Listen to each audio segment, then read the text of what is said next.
নমস্কার বন্ধুরা, আর কুকিং চ্যানেলে আপনাদের সবাইকে স্বাগত। আজকে নিয়ে হাজির হয়ে গেলাম গরমে তৃপ্তি করে খাওয়ার জন্য নিরামিষ গন্ধরাজ পটল রেসিপি নিয়ে। তো চলুন শুরু করা যাক। এখানে আমি কিছুটা পটল খোসাটাকে চেঁচে নিয়ে দুই মাথা 4 ফালি করে চিড়ে নিয়েছি।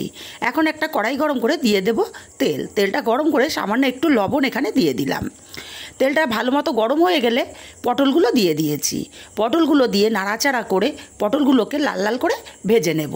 পটলগুলো ভাজা হতে থাক, ততক্ষণে মশলা করে নেব। মিক্সচার জারের মধ্যে দিয়ে দেব 2 চামচ পোস্ত। আমি পোস্ত দিচ্ছি, আপনারা চাইলে 4 মগজ বা কাজুটা ব্যবহার করতে পারেন।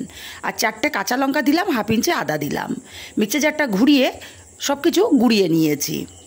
এখন এর মধ্যে দিয়ে দেব 3 চামচ টক দই।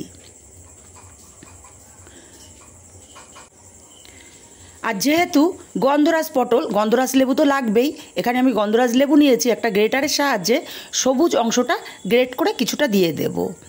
খেয়াল রাখতে হবে যাতে লেবুর সাদা অংশ কিছুতেই না যায়, তাহলে রেসিপিটা তিতো হয়ে যাবে। একদম হালকা হাতে ঘষে ঘষে সবুজ অংশটা অল্প পরিমাণে আমি এখানে অ্যাড করছি, খুবই অল্প পরিমাণে।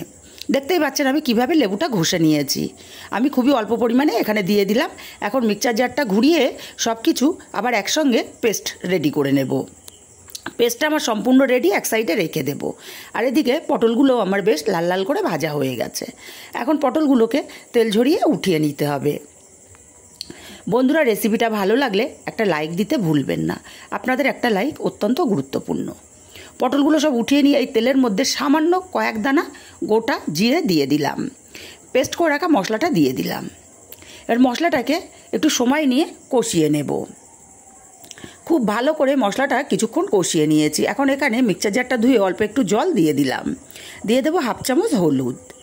মশলাটাকে আরও কিছুক্ষণ সময় নিয়ে কষিয়ে নিতে হবে। মশলাটা যত ভালো কষানো হবে গন্ধরাজ পটল খেতে ততটাই ভালো হবে।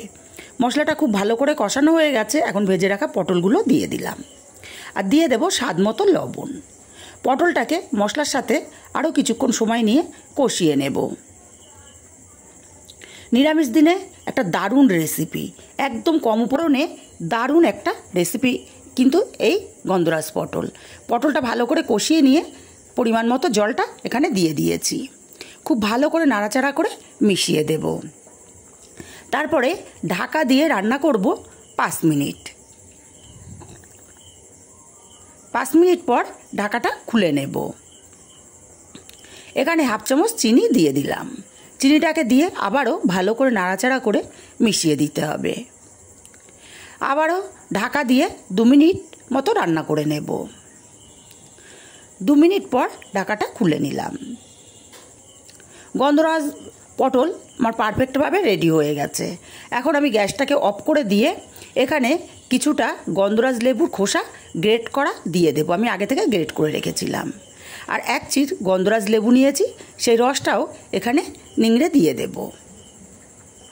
অবশ্যই এটা গ্যাস অফ করে তারপরে দিতে হবে। ঢাকা দিয়ে 5 মিনিট স্ট্যান্ডিং টাইমে রেখে দেব। 5 মিনিট পর আলাদা পাত্রে আমি নামিয়ে নিলাম। গরম ভাত, রুটি, পরোটার সাথে অসাধারণ লাগে খেতে। রেসিপিটা কেমন লাগলো কমেন্ট করে জানাতে ভুলবেন না। ভালো লাগলে কাছের আত্মীয় স্বজন, বন্ধুবান্ধবের কাছে শেয়ার করতে ভুলবেন না।